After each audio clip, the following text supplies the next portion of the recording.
জামায়াত ইসলামী দল ক্ষমতায় এলে বেকারত্ব হ্রাস এবং যুব সমাজকে ব্যবসায় উৎসাহিত করতে 10 লাখ টাকা পর্যন্ত জামানতবিহীন ঋণের সুযোগ দেবে বলে জানিয়েছেন জামায়াত ইসলামী দলের নায়েবে আমির এবং সাবেক সংসদ সদস্য সৈয়দ আবদুল্লাহ মোহাম্মদ আবু তাহের।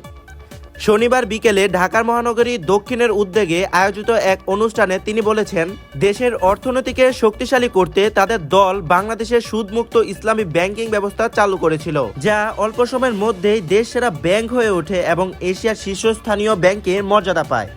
তবে আওয়ামী লীগ সরকার এই ব্যাংককে ধ্বংস করে দিয়েছে। পরে এক এক করে দেশের সব ব্যাংকের টাকা লুট করে বিদেশে পাচার করেছেন বলে তিনি অভিযোগ করেন। তিনি আরও বলেন, ভেঙে পড়া অর্থনীতিকে পুনরায় সচল করতে জামায়াত ইসলামীর প্রস্তুতি রয়েছে।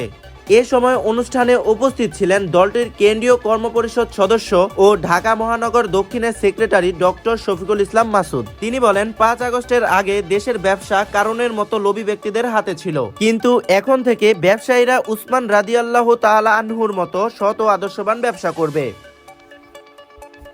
সৌরভ হোসাইন, পাতাবাহার টিভি।